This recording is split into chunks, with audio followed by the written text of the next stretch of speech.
ואנחנו בראש חודש אב, נכנס אב, ממעטים בשמחה.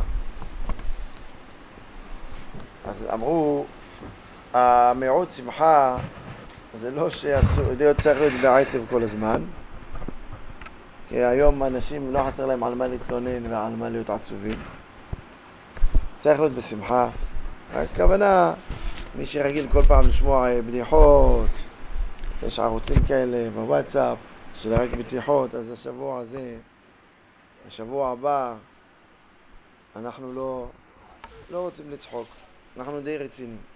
למה אנחנו רציניים? כי בימים האלה זה ימים שהיה צרות לעם ישראל, זה ימים שאנחנו נבחנים האם אנחנו משפרים מעשינו, האם אנחנו נהיה טובים יותר ונזכה שתשעה באב הבא עלינו טובה יהפך להיות למועד, לחג. טוב, אז נתחיל. שמעתי מישהו אמר שהשנה היה לנו שמחת תורה שבדרום הארץ הפך להיות שחור בשמחת תורה האחרון, כאילו כמו תשעה באב.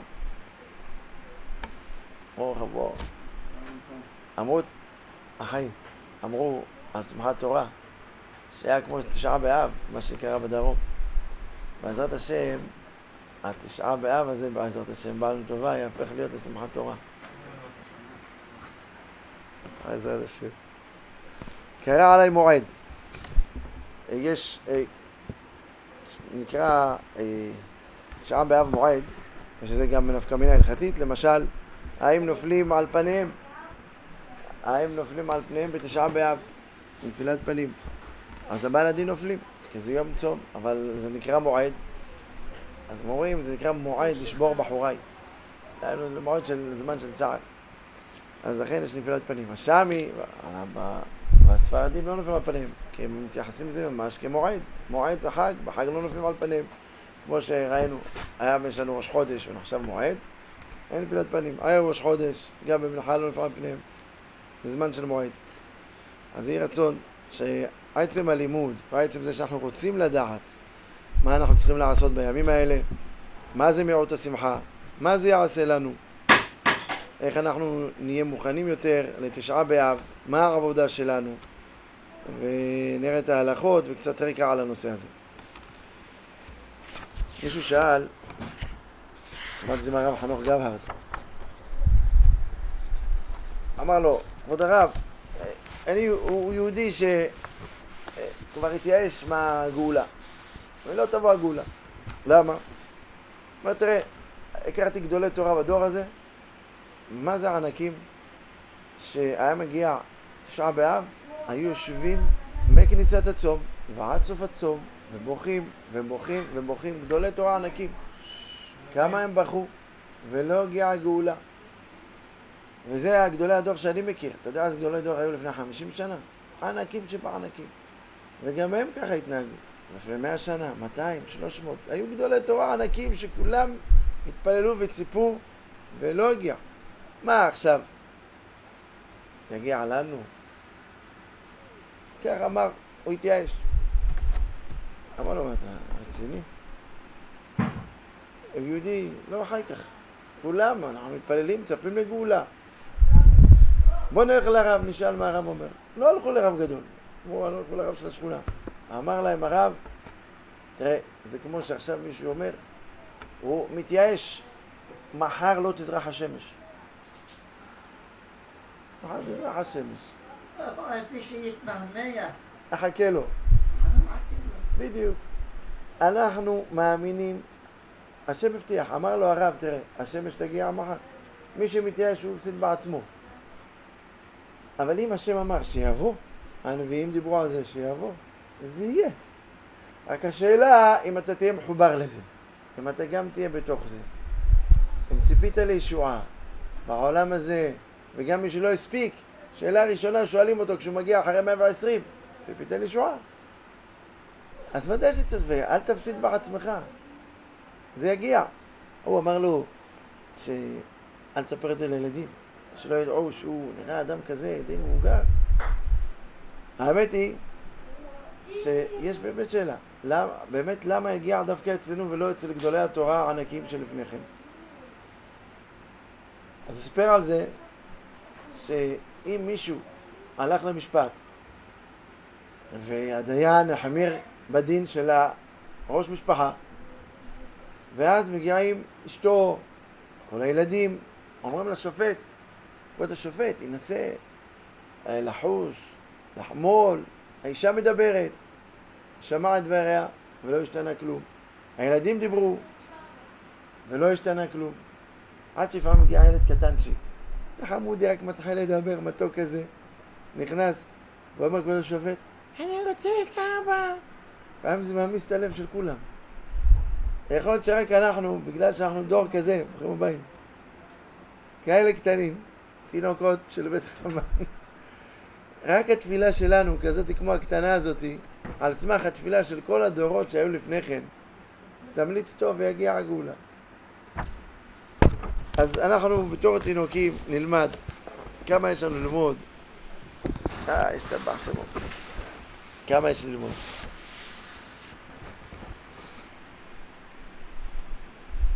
הלכות תשעת הימים. ראש חודש אב נכנס ממעטים בשמחה. האלף בית, אב. אלף בית של יהודי זה אמונה וביטחון. א', אמונה, בית ביטחון. כל התחלה. נכנס אב ממעטים בשמחה. 5 צרות הועיל לעם ישראל בתשעה באב. ראשי תיבות נחם. נון, ח', מ'. נון, אז נחרבה ירושלים ונלכדה ביתר. ח' זה חורבן ראשון, חורבן שני, ומ' זה מה שהיה מתי המדבר. כל יום בתשעה באב, כל שנה בתשעה באב, היו חופרים את הקברים, בת קול יוצאת, היו נכנסים לקברות, ובבוקר היו אומרים לחיים יבדלו מן המתים. כ-15,000 בשנה היו נשארים שם, לא יוצאים. כל זה בגלל חטאים. הדור שהיה במצרים, שהאמין למרגלים, ברחו לחינם, אמרו שהבחייה אתם בכיתם סתם, אז לא בחייה לחינם, זה בחייה לדורות. גם עכשיו האויבים שלנו חושבים שהיום הזה זה יום שלא טוב, פורענות ישראל רואים בכל הדורות. שמעתי לפי המצב מתכננים בתשעה באב לעשות משהו, אבל זה מזכיר את המן. המן הפיל פור, לקח ככה 12 פתקים, איזה חודש הוא יטפל בעם ישראל. זה הפיל פור, מה יצא לו? אדר. זה מתאים. למה? הוא ידע שמשה רבנו נפטר בחודש אדר. סגר את העסק, שלח איגרות, כולם, הוא מבסוט, התוכנית הצליחה. יפה מאוד. כתוב שם, יש לנו את חסדה. של מי חומו חורן, כמו חורן, ריהל, רבי יהודה הלוי. הוא כותב שם שהוא עשה את הפור, אבל מה הוא לא ידע? הוא לא ידע שבחודש הזה גם נולד משה, שתשועה בחודש הזה. אז כל מי שחושב על עם ישראל לא טוב, אפילו הם אומרים את זה, אז צריך לדעת שבעזרת השם, אז החודש זה יהיה למועד, זה יהפך למועד, כתוב לנו שזה יהיה מועד, אז בסוף זה ייכנס להם בראש שלהם בעזרת השם. תודה לשם שאנחנו בניו, תודה לשם שהוא מקרב אותנו לעבודתו ולראותו. טוב, מה אנחנו צריכים לשלוט בעצמנו בתשעת הימים ובתשעה באב? אז כבר למדנו בשיעור הקודם, יש לנו שאין חתונות, לא קונים דברים חדשים, גם עכשיו זה ממשיך, לא קונים דברים חדשים, דברים שמשמחים. בניין בתים, לא בונים בית של שמחה. מה זה בית של שמחה? בדרך כלל זה היה לבנות בית חתנות לבן. הבן התחתן, היה דרך של האבא לבנות לו בחצר איזה חדר קטנצ'יק. זה נקרא בית חתנות לבנו. וזה מאוד משמח, לפני החתונה כבר כל היום מוכן. זה לא עושים שנכנס אב. אמרו חכמים שגם בדור הזה מי שיש לו בית והכל בסדר אצלו ורוצה סתם להרחיב, להרחבה, שיהיה עוד יותר טוב, גם לא יעשה את זה. יש כאלה רוצים להחליף ריצוף, יש לך כבר ריצוף. לא שיותר יפה, זה משמח, את זה לא עושים. ארונות, דברים שמשמחים, גרטלים, עציצים, דברים שמשמחים, לא קונים מראש חודש אב, כי זה משמח. מישהו במקרה שהיה נשבר קומקום, או קומקום שעושה עם קצר, האם מותר לקנות קומקום חדש, ויש קומקום יפים יותר, האם מותר לקנות קומקום חדש? אז התשובה היא שכן, בוודאי. היות ואין לו עכשיו מלחמם, זה חלק מהכלים של הבית שהוא צריך. אבל הוא רוצה להחליף קומקום, הוא עובד, רק רוצה להשתדרג, שיהיה קומקום יותר יפה, זה אסור. אבל באותה הזדמנות שהוא קונה קומקום במקום זה שהלך לו, אם הוא קונה קומקום חדש ויפה, זה מותר, כי שוב זה לצורך. אמרנו שקניית בגדים אסורה. היום יש כאלה שרגילים לקנות דרך המכשירים, ואחר כך מגיע להם במשלוח. מה אסור? לקבל את הבגד, או אסור לקנות אותו במחירה של הוואטסאפ? אז יוצא שבעצם הקנייה אסורה. אז היום כולם, השבוע הזה, שבוע הבא עד יום שני ושלישי שיש לנו את תשעה באב, אז לא מתעסקים במכשירים, לא עושים קניות, כי הקנייה זה שמשמחת. מי שהגיע עליו דבר משמח בשבוע הזה, יצניע אותו וישתמש בו אחרי תשעה באב. משא ומתן, משא ומתן של שמחה, גם ממעטים. מה זה משא ומתן של שמחה? שוב, זה לחתן וכלה, מה שקונים את כל הצרכים שלהם, זה שמחה, לא קונים. אבל משא ומתן סתם ממשיכים כרגיל, כי אנשים זה הפרנסה שלהם, זה מסחר. דבר האבד, שאם לא קונים אותו מפסידים, יש מבצעים שלא יחזרו, אז כן אפשר לקנות ולשים בצד. יש כאלה שמנצלים את התופעה הזאת, יודעים שלא קונים, אז מורידים את המחירים דווקא שיקנו.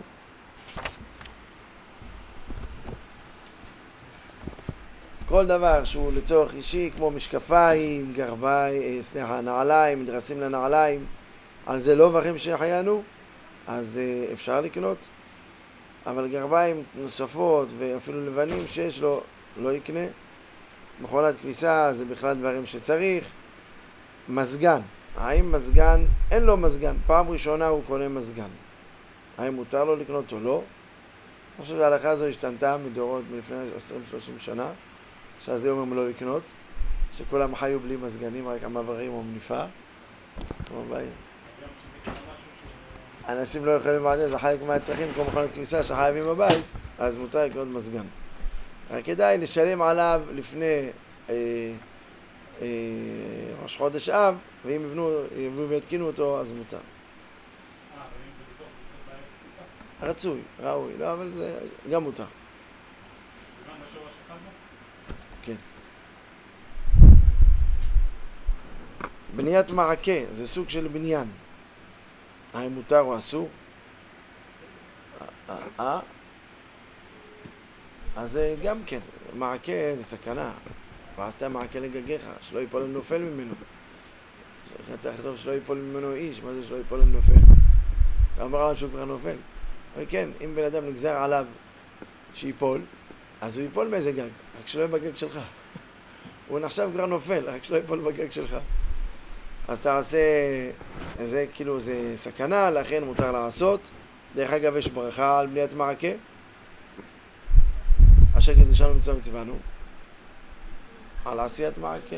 זה אם זה מעקה שלו, אם הוא הפועל שעושה, ואם זה שלו, בלי המילה על, לעשות מעקה.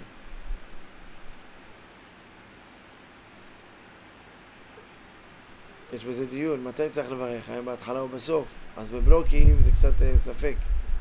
אבל היום ששמים מעקה בפעם אחת סורגים, אז כן אפשר לברך. אומר פה הרב שיש משבר חמור בדיור, במיוחד עכשיו שאין איזה עבודות של בנייה ואין דירות, אז אפילו בניין חתנות יהיה מותר, היות ואין מקום, אז צריך. זה כבר יהיה לא כאילו משמח, כי זה צורך השעה. הוא אומר אפילו כאלה שבונים להם יחידות דיור אצלהם בבית, היות וזה לכאלה שאין להם איפה לגור, אז גם יהיה מותר. כך כותב הרב אורן צדוק. לזכור דירה חדשה או לקנות דירה חדשה בימים האלה אומרים לא מסתמנה מילתא, זה לא כאילו סימן יפה בימים האלה, ראוי להימנע, אבל אם אין לו מקום לגור, ודאי שייכנס. לטוע עכשיו בגינה שתילים חדשים, נאסר לשתול שתילים חדשים, כי זה, שוב, זה משמח יותר, זה מאוד שמחה, אבל מותר לטפל בגינה שתהיה מסודרת, מה שקיים. ומה שכולם מדועים, זה עכשיו יין ובשר. אז לא שותים יין כי זה משמח, גם לא בשר. יש פה דיון הלכתי שהספרדים אומרים לתימנים, איך אתם מעזים להמשיך לאכול בשר ויין? והוא מביא פה שמרן עצמו רק אמר למי שנהג, מי שלא נהג. אין פה פורץ גדר.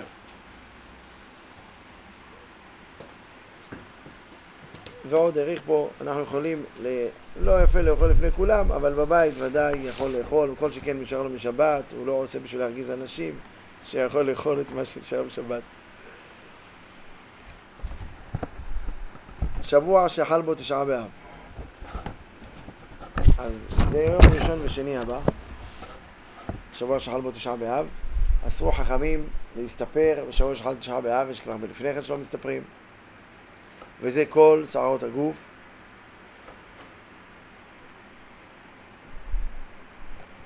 אומר בתימן, טוב, זה, פה היום לא מסתפרים. גזירת חכמים על איסור רחיצה בשבוע שחל בו, זה היה בתשעה באב בלבד, שהרחיצה גורמת לעונג ולשמחה, ונהגו בשאר קהילות ישראל להוסיף מיום ראשון, שני, ולא רק יום שלישי, לא מתרחצים קודם. זה מתחילת שבוע שחל בו תשעה באב. וכל האיסור אומרים זה רק בחמין. ובני אשכנז מתחילים כבר מראש חודש אב. מראש חודש אב, כבר בני אשכנז לא מתרחצים. גם בצון, כן, יש מי שאומר את זה, שלהקל עליהם, הוא אומר שם זה היה ארצות מאוד קרות, לא היו צריכים, אבל בארץ שלנו זה החובה, אי אפשר. וגם זה לא מדובר על מי שעומד פה על בניין, שהוא מזיע ואוחב כל יום, זה כבר רפואה אצלו, אם הוא לא יתרחץ זה כבר יהיה חולים ושפשפות וזיהומים. מדובר על אדם רגיל, אדם רגיל.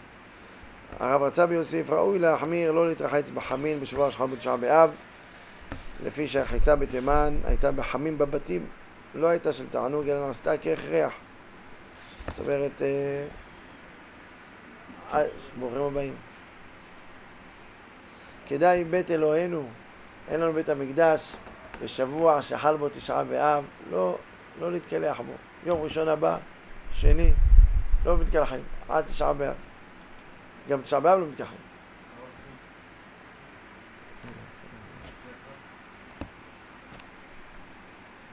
אומר המנהג בתימן היה, סוגרים את המקווה. מיום ראשון עד אחרי תשעה באב. היה מקווה בצנעא, מקווה לגברים. וזה לומדים להימנע מכל רחיצה לשם תענוג. אבל מי שעובד ומזיע וזה רפואה, אז אמרנו שמותר להתרחץ. כיבוס, גיוץ, עוד גזרו חכמים, יום ראשון ושני הבא, לא מחפשים, גם במכונת כביסה, לא מגהצים, בגדים שכבר מכובסים, ובני אשכנז מחמירים בזה כבר מראש חודש. אין כביסה ואין גיוצים. יש כאלה שאפילו, לא נדבר, ודאי שלא לובשים, גם לא מחפשים. האם מותר לחפש לאחרי תשעה באב? גם כן לא. בכל זה, זה גם לא מחפשים את המצעים, מגבות, מפות, רק בגדי זיעה כמו גרביים, גופיות, שאם אין לו, או ילדים קטנים, אז בזה כן אפשר. יש מקילים, אפשר ללבוש בגד זיעה מכובס. מי שרוצה להחליף בגד בשבוע שחל בו תשעה באב, לא לובשים בגדים מכובסים, כן? ראשון, שני, נשאר עם אותם בגדים. אז יש כאלה שרגילים כל שבוע להישאר עם אותם בגדים, ראשון, שני, שלישי, זה בשלהם לא מרגישים כלום. אבל יש כאלה שמחלפים פעמיים, שלוש ביום את הבגדים, ואמר לו לא להחליף בגדים 3 ימים, זה 9 בגדים הוא לא מחליף, 3 כל יום. זה קשה לו. אז מה הוא יכול לעשות? שיכין ממחר, הוא יכול ללבוש בגד במשך שעה, שעה וחצי, וישים אותו בצד, שיכין אותו לשבוע הבא. ואם לא יספיק שבוע הבא להכין, אז יש כאלה מכינים בשבת. דהיינו, לסעודה ראשונה לובשים בגדים, מחליפים אותם לפני שהולכים לישון, ישנם בגדים אחרים, בבוקר, אבל שלא יעשה את זה בשבת, כי זה יכול להיות שהוא מכין מקודש לחול. יכין מראש, ואם אין ברירה, אז יכוון לכבוד שבת, שלובש את הבגדים לכבוד שבת, שלא יהיה מכין מקודש לחול. 9 באב בעצמו. אם שכח וגם בשבת לא הכין, יישאר מה שיש לו. יש אומרים שיקח אותה בגד, ישים על הרצפה שלא נקייה, ידורך עליו או ינקה את התריסים. יש פוסקים כתבו ינקה את התריסים עם הבגד ואחר כך ילבש. אמרתי, אני לא יודע, הפוסק שזה תלוי מה החלונות. עדיף להכין. תלוי כל כמה זמן מנקים את החלונות אצלהם. עדיף להכין. כן, עדיף להכין. מי שפעם אחת שכח, יותר לא ישכח. אם הוא היה צריך לשים בחלונות ויראה איך זה יוצא, אבל תלוי איזה חלונות. זה כביש ראשי, כולם נוסעים שם, בכפר זה פחות, האישה נקייה או לא נקייה, תלוי בהרבה דברים. אז אמרנו ש5 דברים היו ב9 באב. הדבר הראשון זה היה כשבחרו בחייה של החינם, שבאו מרגלים ואמרו ארץ ישראל היא ארץ אוכלת תושביה. כולם קיבלו את הלשון הרע על ארץ ישראל. יצא כרוז ואמר, אתם בוחרים בחייה? סתם, אתם בסדר. כל שנה היו נפטרים מעם ישראל במשך 40 שנה, ואם 600,000 לחלק ל-40 שנה זה 15,000 כל שנה. הבן שלי מאיר שאל שאלה, כתוב לא נותר איש, לא נותר איש מכל מי שיצא ממצרים, אבל כן נשארו מכלב, כלב בן יפונה ויהושע בן נון. אז הפסוק אומר לא נותר איש חוץ מכלב ויהושע בן נון, אבל כן נשארו. מאוד נשארו, רואים שסרח בת אשר נשארה. סרח בת אשר הייתה. אז אומרים, אנשים לא נפטרו. אנשים נשארו חיים, חיות. מאוד נשאר? נשים. מי שנפטר זה רק מי שהיה ביציאת מצרים בסקאלה של גיל 20 עד 60. מי שהיה מעל גיל 60, נשאר חי. זאת אומרת, 40 שנה במדבר, בגיל 100 הוא נכנס לארץ. והשנתון שמתחתיו, 99, 98, 97, אף אחד לא היה. מעל 60 נשאר חי. לא, ספרו את עם ישראל מגיל 20 עד גיל 60. מי שהיה בפקודי בני ישראל. כן, אבל שאלה שלי, עד גיל 20 הבנתי, אבל מגיל 60 למעלה, למה נחשבים חלק לא, הם לא נחשבו, מי שהיה גיל 15 לא ספרו אותו. הוא גם עם ישראל, למה לא ספרו אותו? הפקודים היו מי שראו לצאת לצבא. מי ראו לצבא מגיל 20 עד 60. אבל דיברנו כרגע על העונש, לא? אז העונש היה לאלה שספרו אותם. כל אלה שהיו פקודי החיל, מה שנקרא, שאפשר לפקוד אותם, לספור אותם, שיכולים להתגייס. כי אלה היו צריכים להיכנס לארץ? פחות מגיל 20 לא נכנסו לצבא. כי אלה מעל גיל 60 הם גם היו נגד להיכנס לארץ. למה? אז כנראה להם היה יותר שכל, לא היו נגד. אז אמר, הקטנים, הם לא מחליטים. זה לא נחשב החלטה. למה בן אדם בן 62 לא נהנה? אז זה רוצה לפי הפקודים, מי שנספר. לפי זה יש מדייקים על בני לוי. כתוב לא תפקוד בני לוי. למה לא תפקוד? כי הם לא אמורים להיות בעונש הזה. אז בני לוי נפקדו לבד, לא מתו בני לוי. אולי זה בגלל שאלה שמלחמים הם הראשונים, שנכנסים הם הקרובים. אז זה יש בגלל הספירה, פקודים. מי שלא הפקודים, לוי, לא נספר. ויש אומרים 15,000 האחרונים גם לא מתו. 15 של השנה האחרונה. ואז הם נכנסו ב9 באב ויצאו, אמרו לו טענו בתאריך. נכנסו עוד יום ויצאו, טענו בתאריך. עד שהגיע ט"ו באב. אחד מהשמחות של ט"ו באב, שזה יום שכלו, שהפסיקו למות מתי מדבר. אז זה אמרנו הדבר הראשון הלא טוב שהיה ב9 באב, שחיית המרגלים, ששם בכיתם בחייה של החינם, אז יבכו בחייה של דורות. דבר שני, אמרנו חרב בית המקדש הראשון ובית המקדש השני. אמרנו לפני כן ראשי תיבות זה נחם, נלכדה ביתר ונחרשה ירושלים. זה לא נחרשה, נחרשה נון. אז אם נחלק את זה בקצרה, המילה נחם, השם מנחם אותנו על דברים שהיו. נחם, נון, נכבשה ירושלים, זה כבר נחרשה ירושלים, זה אחרי בית ראשון. ונלכדה ביתר, זה שניהם בנון. ח' חורבן בית ראשון ושני. ומם זה של הנחם מטה מטבח, בקצרה. ואני חושב שיהיה עוד מהם בקרוב, עם שתי אותיות לכל דבר, זה המועד שיהפך לנו בעזרת השם לשמחה. אז יהיה רצון.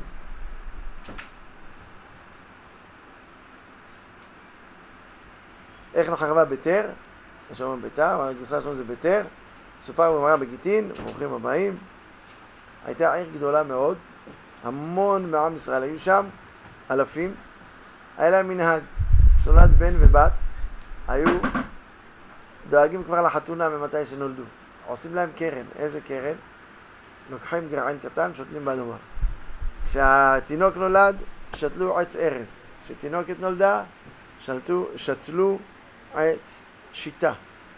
ואז 18 שנה העץ גדל, וכשבעזרת השם יש וורט לבחור הבחורה, כורתים את העץ, והרי יש להם חומר גלם לבית חתנות, יש להם חומר גלם לצורכי החתונה. יום אחד עבר גדוד של גויים, שם ראו עץ, לא גם בעצם, אבל היה גלגל של עגלה שנשבר. איך מתקנים? צריך להביא עצים, מורידים, מחברים לעץ של העגלה, ממשיכים לנסוע. ואז היהודים ראו, אמרו, אתם יודעים מה עשיתם? זה העץ של גברת ילדה שצריכה זה, אתם נגעתם לה בקופת חיסכון. זה לא סתם עץ, זה קופת חיסכון, אתם יודעים מה עשיתם? בא יהודים והיקו בהם. זה השפה הבינלאומית, מי שלא מבין דיבורים, מבין מכות. הלכו ולשינו לקיסר רובי. ומה, ככה, כנראה שהיהודים בזה, וכך מתוך זה התגלגל ונחרבה העיר ביתר. כתוב שם השם רחם שהמים, האדם היה בגובה מאוד גבוה, שלחו בשלויות של דם, ההרוגים עשו מהם כמו חומה לכרמים, שמו גופות על גבי גופות במקום קירות. היה נס שלא הצריכו לך גופות, כי למעלה מחצי שנה. הראש היה שם נס. אחר כך הובאו לקבורה, אז בזכות שהובאו לקבורה, הרוגי ביתר, אז יש לנו תוספת ברכה רביעית בברכת המזון, לטוב והמתים, שניתנו הרוגי ביתר לקבורה, ביתר. זה החמישה דברים שקורו בתשעה באב. הערב תשעה באב, יום שני הקרוב, בעזרת השם, אנחנו ביום שני הבא, הערב תשעה באב, אז בנוסף למה שאנחנו ממעטים בשמחה מראש חודש אב, צריך להוסיף יותר כובד ראש. זאת אומרת, מה זה כובד ראש? כובד ראש זה הפוך מקלות ראש.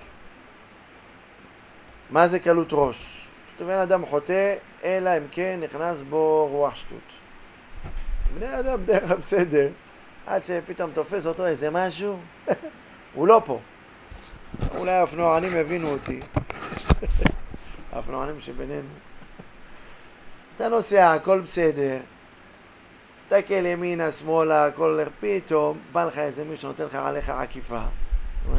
אבל זה אופנוע יותר קטנצ'יק משלי. אני אראה לו שהאופנוע שלי יותר טוב. פתאום בנקודה הזאת, זה איזה קלות ראש, אתה אומר, אני אתן את הגז, אני אראה לו מה זה. ואז הבן אדם נותן מהירות, ונותן לו עקיפה, והוא נותן לו גם עקיפה. ובסוף הוא נוסע כמה קילומטרים, הוא בכלל צריך לפנות שם ימינה, התקדמתי קדימה לי, בשביל התחרות הזו. יש איזה קלות ראש, שהאדם כבר, בשביל הרגע של משהו שהוא רוצה להיענות, הוא כבר לא חושב. אז זה קלות ראש. זה כמו אופניים, כן. אופניים שטח. יש לפעמים שזה רגע שבאמת, איך בשנייה הזו לא חשבתי.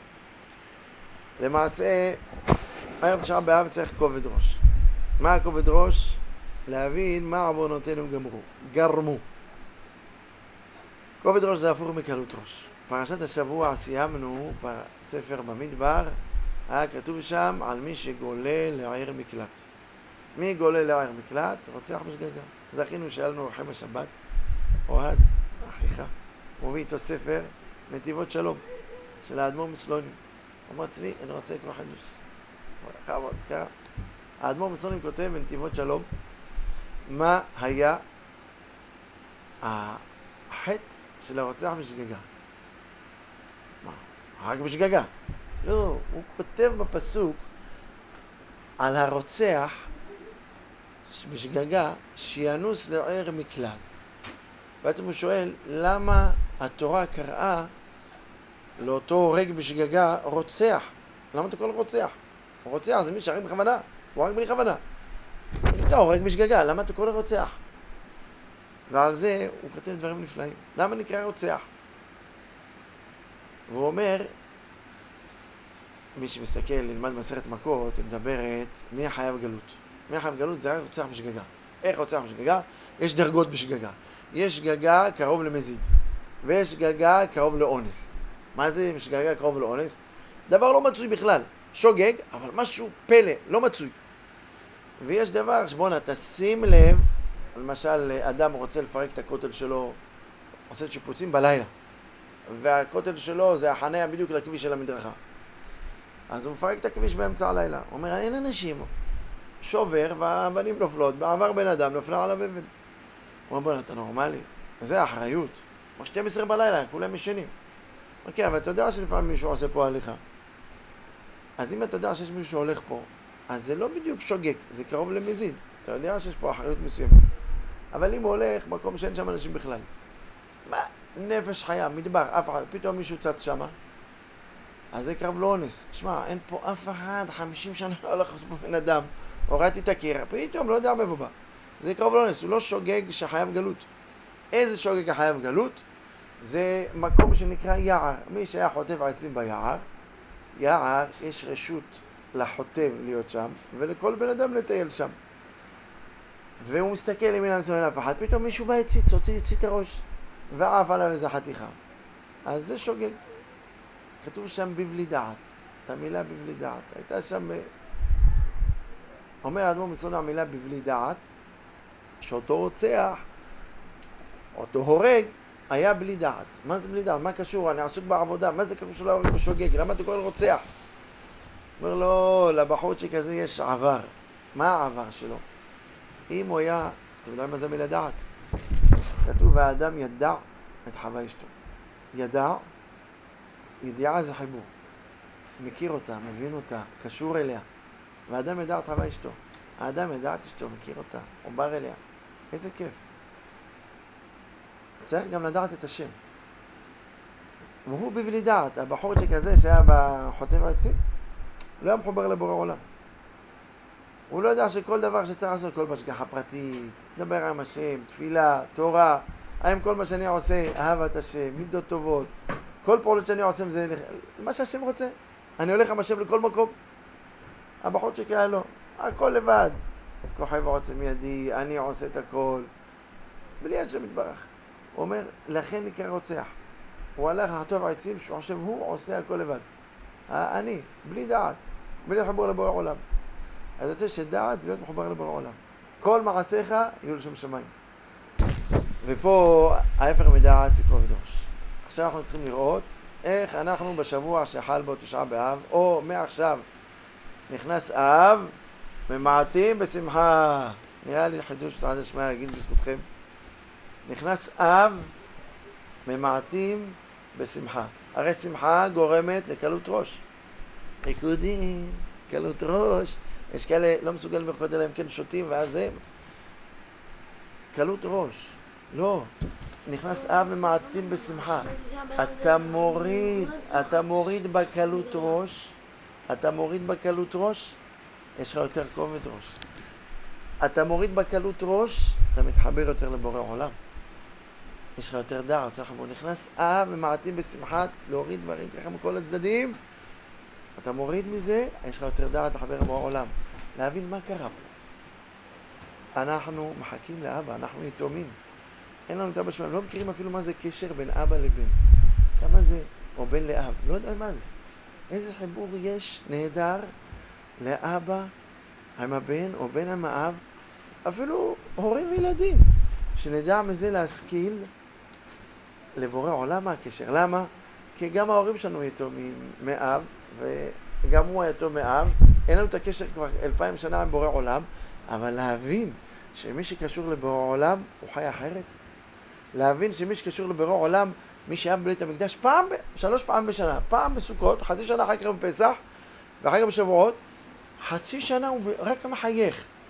מי שמגיע לבית המקדש מקבל השראת שכינה, רוח הקודש. מי שבא בסוכות לבית המקדש יוצא חצי שנה חיוך, חוזר לעבודה, כולם, היית ברגל, היית בסוכות בבית המקדש? מחובר לבורא עולם, חצי שנה הוא בחיוכים. היום תראה כל בן אדם, כמה חסר לנו את החיוכים האלה, את החיבור לאבא שבשמיים? זה כובד ראש. נכנס אב ומעטים בשמחה. מה? מעטים בקלות ראש. ריקודים, ג'ננות, יותר יישוב הדעת, איך התחברים לאבא שבשמיים. מה השם רוצה מאיתנו? מה השם סך הכל רוצה מאיתנו, אה? פסוק בדברים. מה השם שואל מעימך? או... זה, אתה מקדים לי תמיד סוף השור. אנחנו בנכנס אב ומעטים בשמחה, אבל מרבים באחווה, נכון, באהבת חינם, בהרבה א', אהבה, אחווה, איחוד. למרות שאנחנו שונים כל אחד, צריך לדעת שהשינוי של כל אחד מאיתנו זה מבורא עולם. כל אחד יחיד מיוחד, אבל כולנו יחד. עד כדי כך, שאלתי את אחד הבחורים בא לשאול אותי משהו. אמרתי בעצם, למה שבורא עולם יחפוץ בנו? ירצה דווקא את הדור שלנו לגאול. למה? מה מיוחד בנו יותר מדורות שונים, מדורות קודמים? אז אמרנו בתחילת השיעור, שזה דומה לילד קטנצ'יק, שרוכב על הכתפיים של כל הדורות הקודמים. יש לנו אבא וסבא וסבא רבא, כל גדולי הדור. ואנחנו קטנים שלמעלה תינוק שמבקש, אבא, תביא את בית המקדש כבר. ולפעמים דווקא הבקשה של התינוק הזה, כזאת טעימה, כאלה לנו. אז יהי רצון שבאמת נמצא חן בעיני בורא עולם ויגיע הגאולה. אבל ההכנה שלנו זה באמת אחווה, אהבה, אחדות. זה מה שהיה מקולקל, זה מה שצריך להיבנות. היום זה יותר קל, יש שפע, ומי שיש לו שפע נותן. השם נותן בשביל לתת. השם יעזור. האחווה מתחילה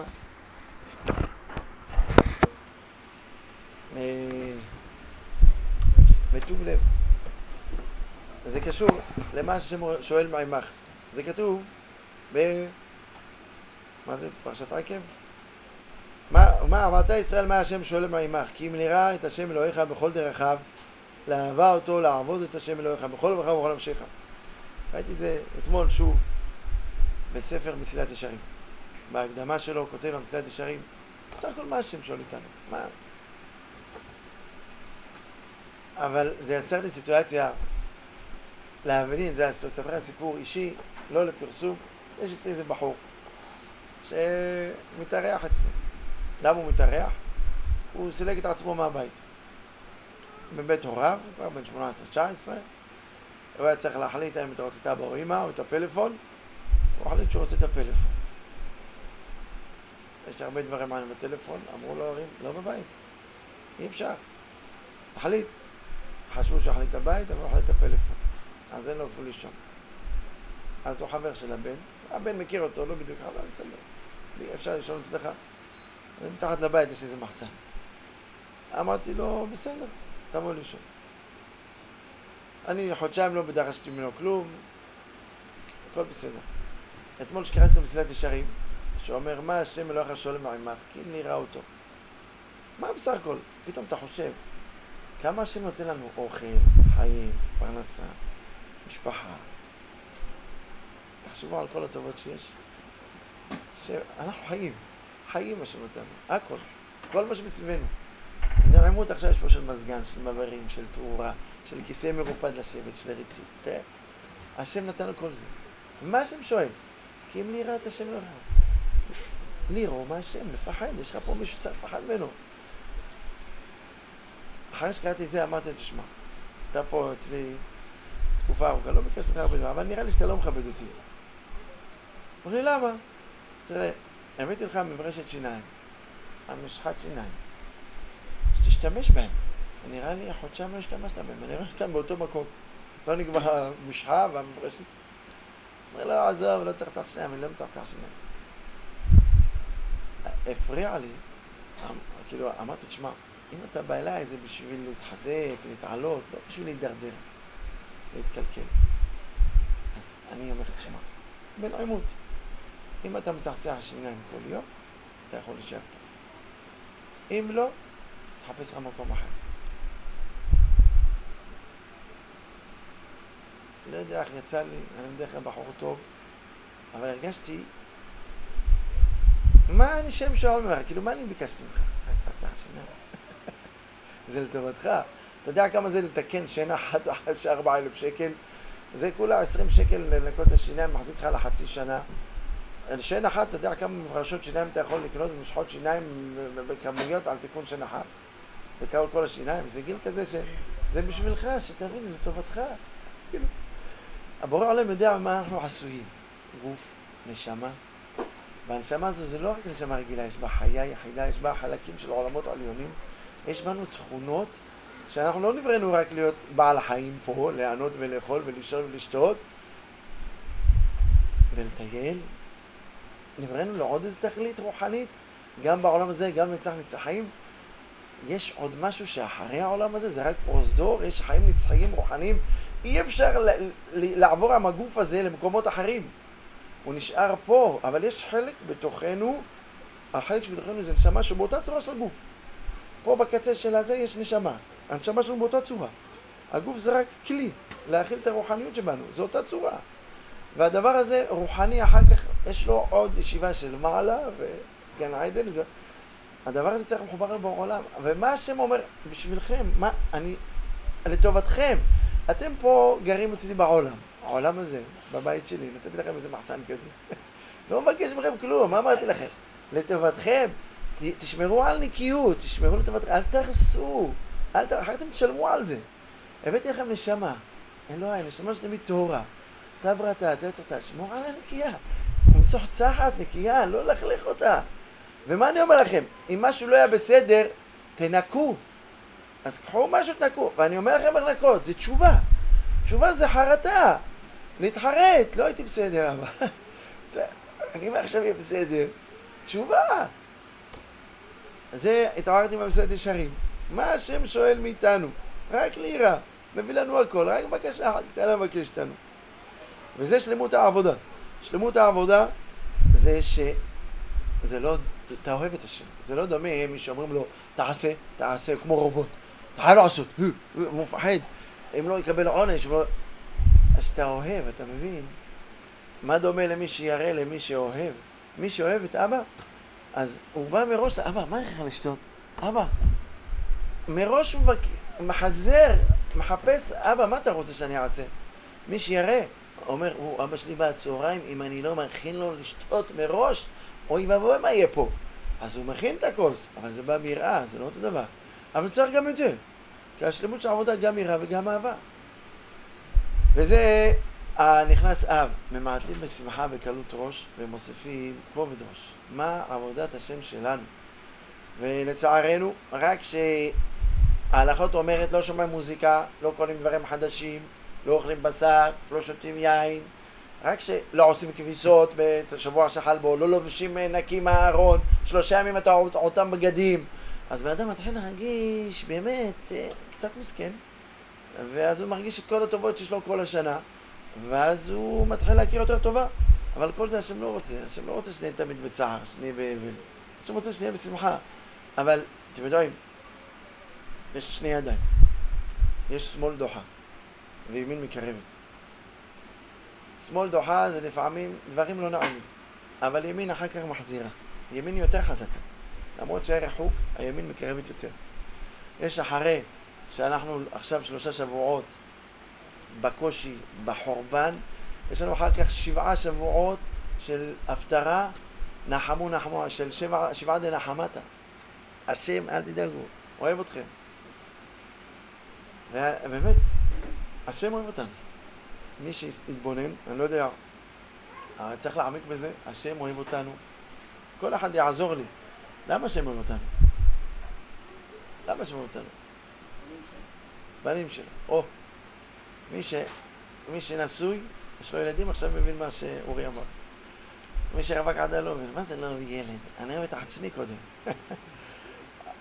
אחר יש ילד, אז זה חלק יפה, אולי זה החידוש.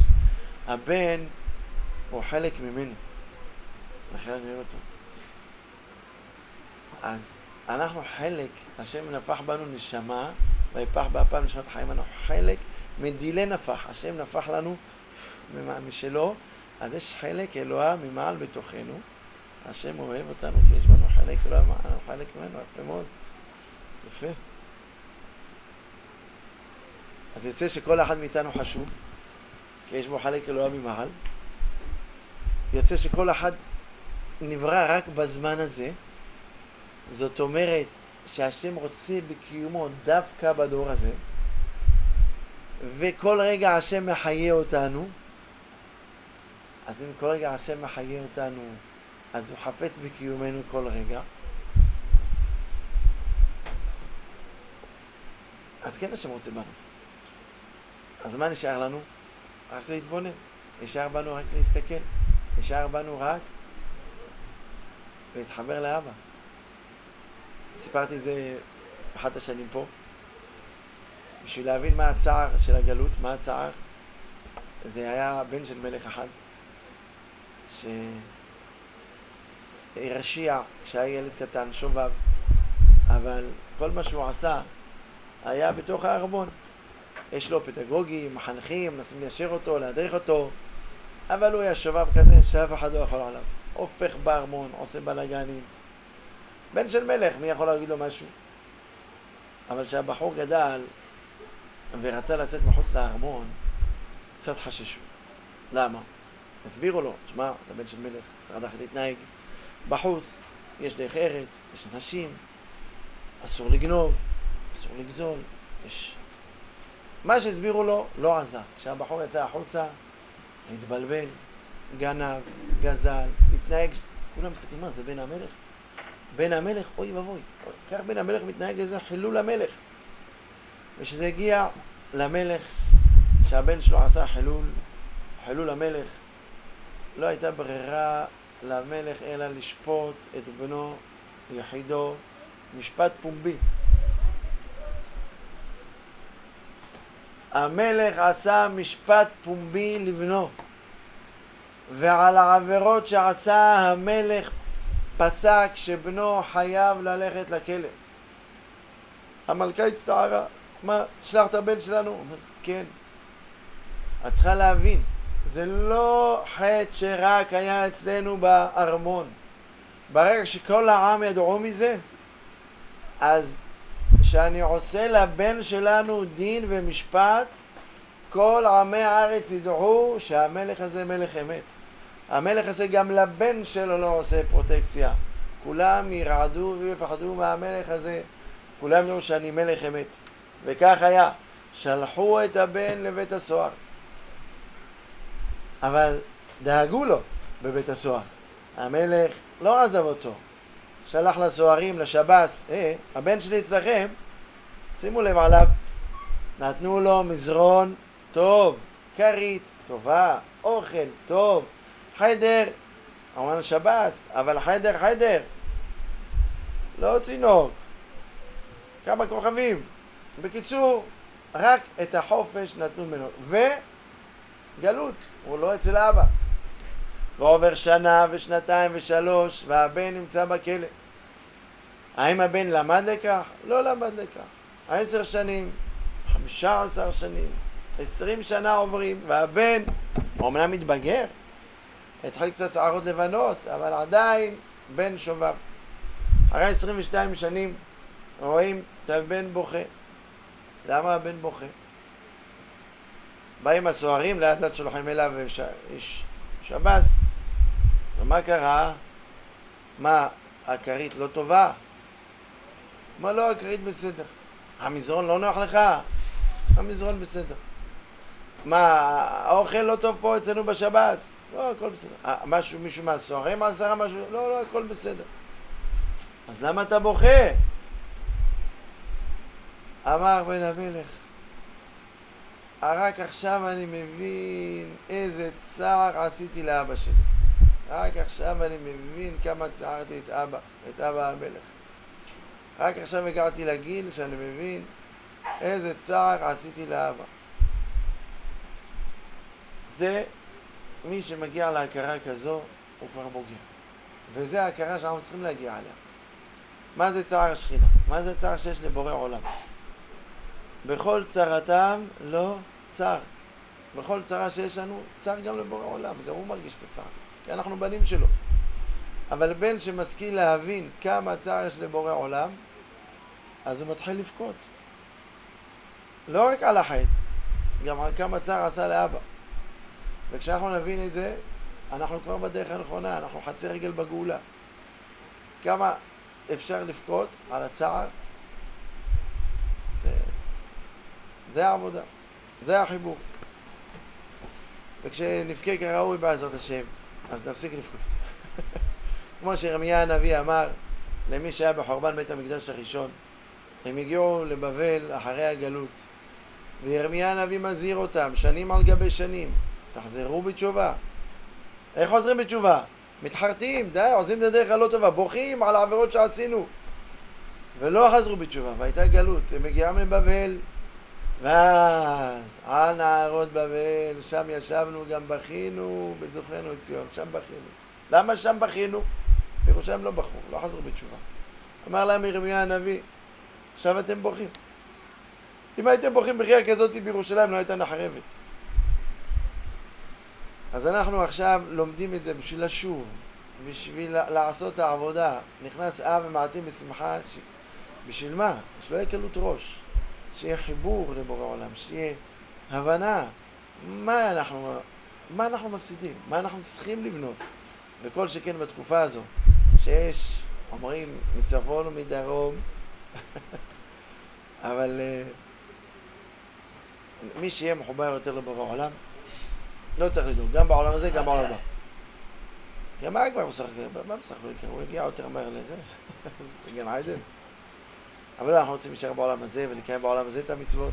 מה שמשה רבנו התאווה, גם אנחנו מתאווים לקיים את כל המצוות בעולם הזה, בתיקון, באחווה. והאחווה בעזרת שמי זו שתגאל אותנו. מה אני מבקש מכם? אומר בורא עולם, קים ליראה את השם. גם אנחנו צריכים לצאת מפה, כל אחד עם חיזוק. מה אני מבקש מכם? תראו, מי שמבין במסעיות, אז יודע שיש מסעית טריילר, אפשר לשים עליה 50 טון. ככל שהמסעית גדולה יותר, אפשר להעמיס שם. ואם יש לו מישהו עובד בהובלות קטנות, יש לו זה טנדר, אז הוא יודע על הטנדר שלי עד 5 טון. ירד אפס. ויש מישהו קטן שכותר איזה פולקסווגן כזה, אז הוא עד 500 קילו. ואם יש מישהו וספה, אז הוא אומר עד 50 קילו. אתה יכול לשים פה. כל אחד לוקח מסע לפי משהו. כל אחד לפי משהו צריך לדעת, לקחת עליו איזה עול, איזה משהו, להתקדם לכבוד השם יתברך. הסיפור ששמעתי שבוע שעבר ברדיו, זה היה זוג עורכי דין, אישה עורכי דין, בעל עורך דין, לא מאמינים. ואמרו להם זהו, ילדים לא יהיה להם. ילדים לא יהיה להם, הם השלימו עם העובדה, וחיו. חיי רווחה, הכל יש. עברו כ-20 שנה ופתאום האישה נקלטה להיריון. והתפעלות, הלכה לרופאים, בדקו, אמרו כן, נכון, זכית, אבל הילד הזה זה יצא עמומים. לא כדאי בכלל שתלדי יותר, לא כדאי לכם. בקטע הזה הייתה לה עובדת במשרד של עורכי דין שאמרה לה, מה את פחדת? תלכי לאחד הרבנים. נראה סיפור זה עליו בחצרה. תלכי אליו. שיגיד לך. אמרה מה? הוא עוד רצון. מה?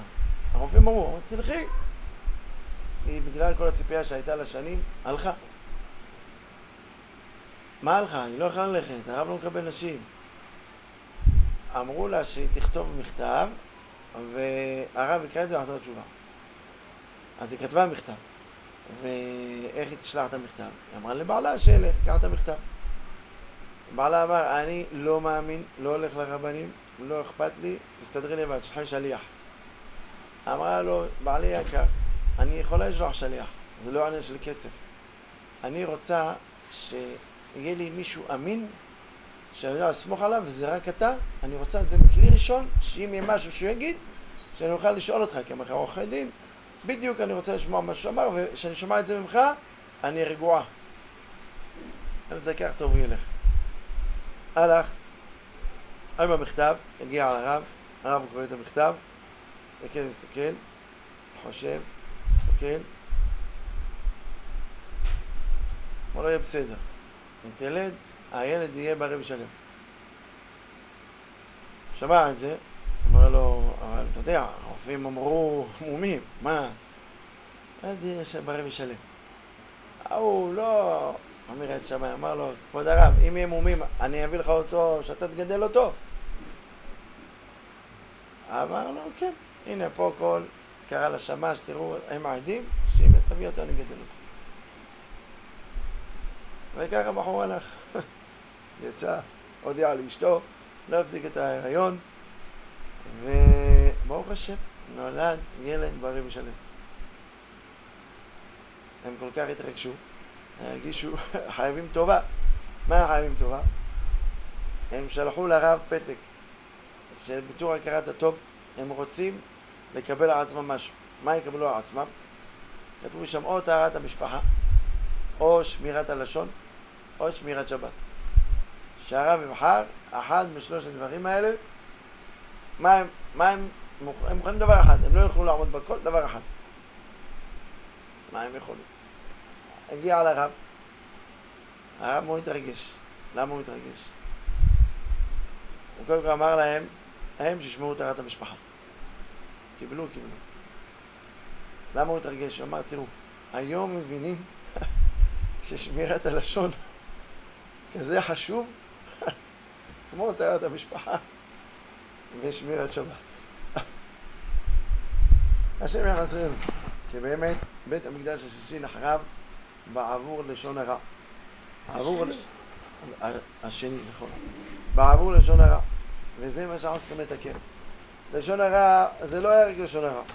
זה היה עוד כמה דברים שבעצם גרמו לאנשים להיות רעים.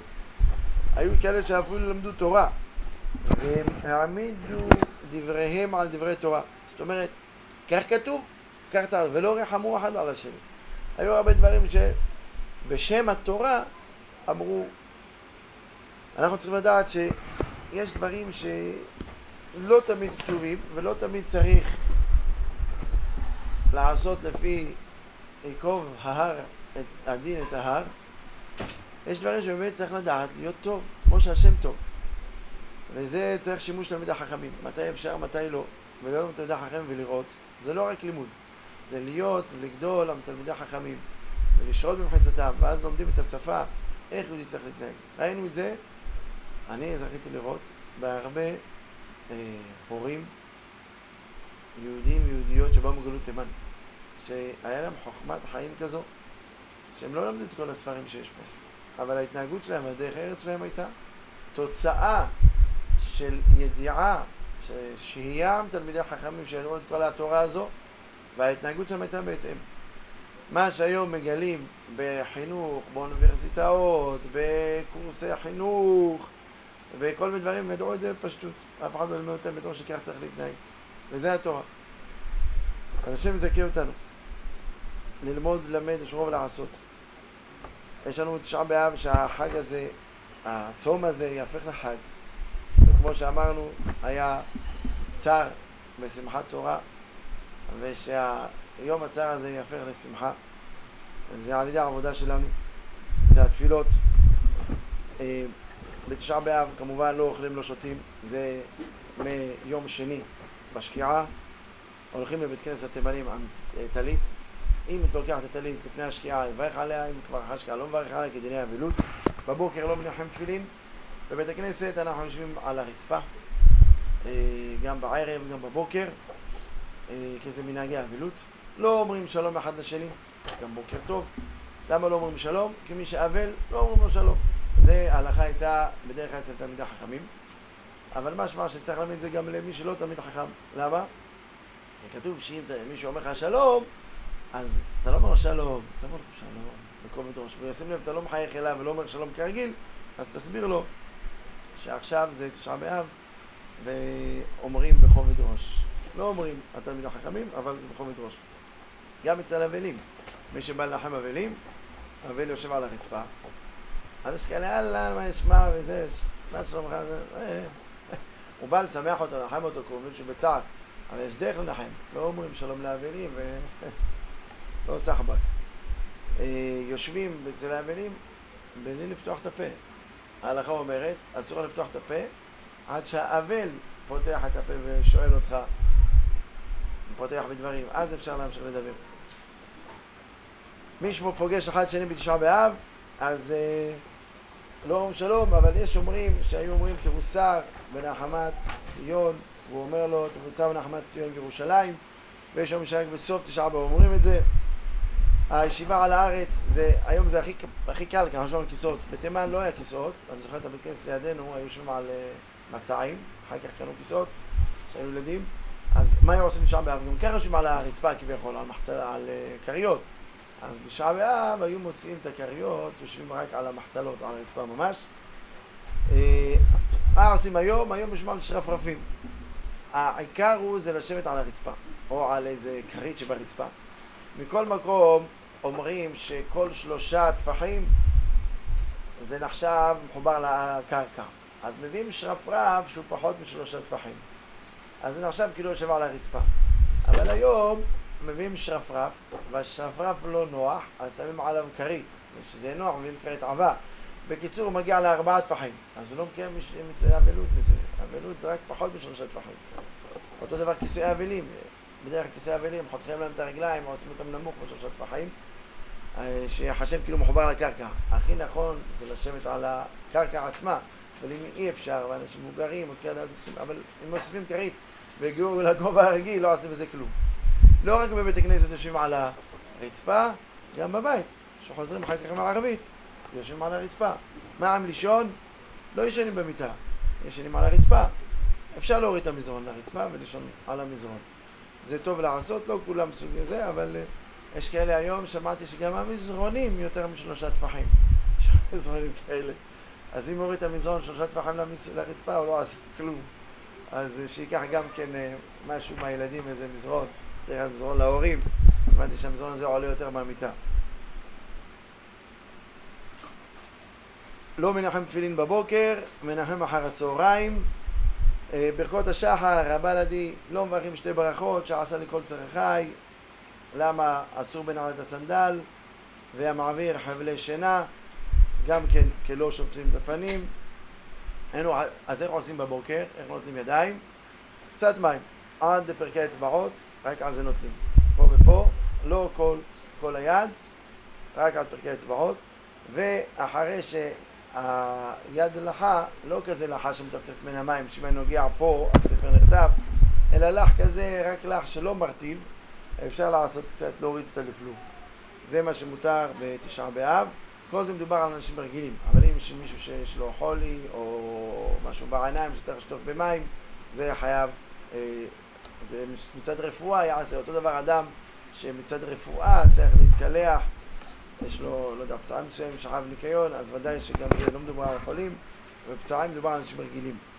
השאמים מברכים את הברכות האלה, כי הם אומרים, הולכים לפי מנהגו של העולם. גם על כן, כן.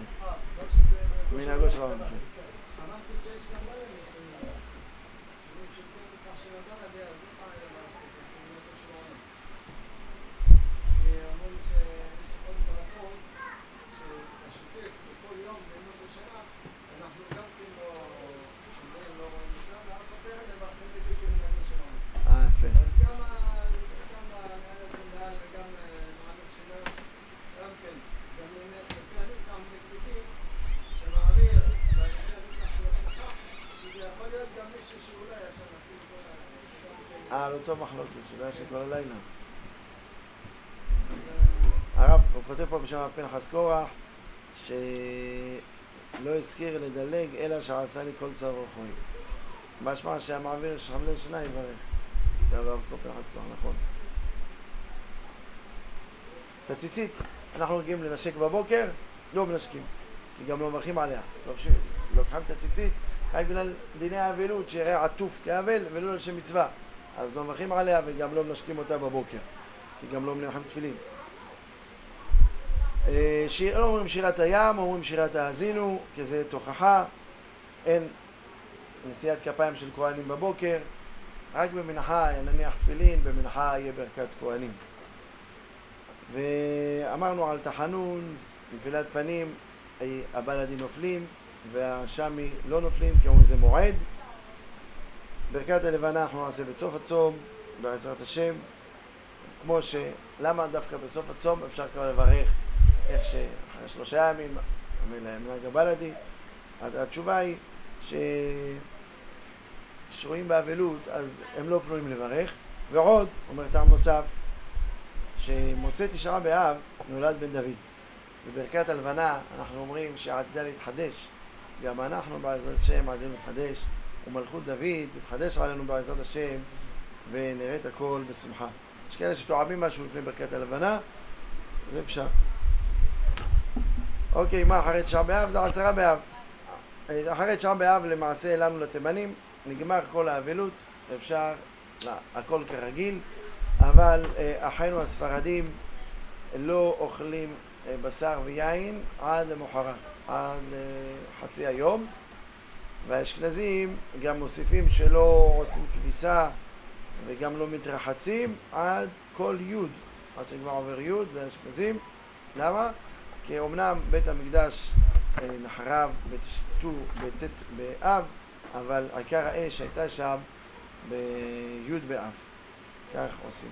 יש עוד מה ללמוד, כשם זכנו ללמוד ללמד לעשות, וכשם שנחרב כך ייבנה, וזה הנחמה שלנו. השם הבטיח והשם מקיים, ייבנה, ושני שותפים, אבל מתאבל על ירושלים, זוכה ורואה בשמחתה, נזכה לראות בשמחתה, ועינינו בעזרת השם מקרוב. ברוכים תהיו.